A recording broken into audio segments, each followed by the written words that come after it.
তোমরা যারা সায়েন্সের প্রিমিয়াম ব্যাচে রয়েছে তোমাদের কাজ হবে পরীক্ষার আগের দিনগুলোতে যেই সাবজেক্টের পরীক্ষা, সাপোজ ফিজিক্সের পরীক্ষা, সবার প্রথমে আগে ফিজিক্স সেকশানে চলে যাবে। প্রথমত তোমরা এই মাই স্টাডি থেকেই তোমাদের এই ব্যাচটা অ্যাক্সেস করছো। এখানে ফিজিক্স সেকশানে গিয়ে ইম্পর্ট্যান্ট এই প্রত্যেকটা চ্যাপ্টারের দেখবে ধরে ধরে 25 থেকে 30টা করে একদম মোস্ট ইম্পর্ট্যান্ট প্রশ্ন। মোস্ট ইম্পর্ট্যান্ট মানে একদম সমস্ত বই ঘেঁটে এগুলো করা রয়েছে, ইনক্লুডিং টেস্ট পেপার।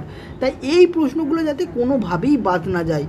যদি শেষ মুহূর্তে কোনো কনসেপ্ট বুঝতে অসুবিধা না হয়, ভালো করে প্রশ্নটা দেখে নেবে, উত্তরটা অ্যাটলিস্ট মনে রেখে দেবে। কারণ সেরকমও তো হতে পারে যে তোমার হয়তো সেই চ্যাপ্টারটার কনসেপ্ট নেই। এই মুহূর্তটা কনসেপ্ট ক্লিয়ারের নয়, আমাদেরকে ভালো নম্বর পেয়ে পরীক্ষায় পাস করতে হবে। একইভাবে অন্য সাবজেক্টগুলোতেও একইভাবে স্ট্র্যাটেজি থাকবে। আর সব শেষে ফাইনাল মক টেস্ট যেগুলো রয়েছে সেগুলো দেখে যাবে। ফাইনাল মক টেস্টের যে প্রশ্নগুলো সেগুলো সলিউশন মানে অ্যান্সার কি, হিন্ট এগুলো দেওয়া রয়েছে, সেগুলো কিন্তু দেখে যাবে। যেমন ধরো ফিজিক্সের ক্ষেত্রে লাস্টে 2টো মক টেস্ট প্লাস অ্যান্সার কি দেওয়া রয়েছে। যারা লাস্টে জয়েন করেছো তারা বুঝতে পারবে না বলে আরও একবার আমি ভিডিওটা বানিয়ে দিলাম।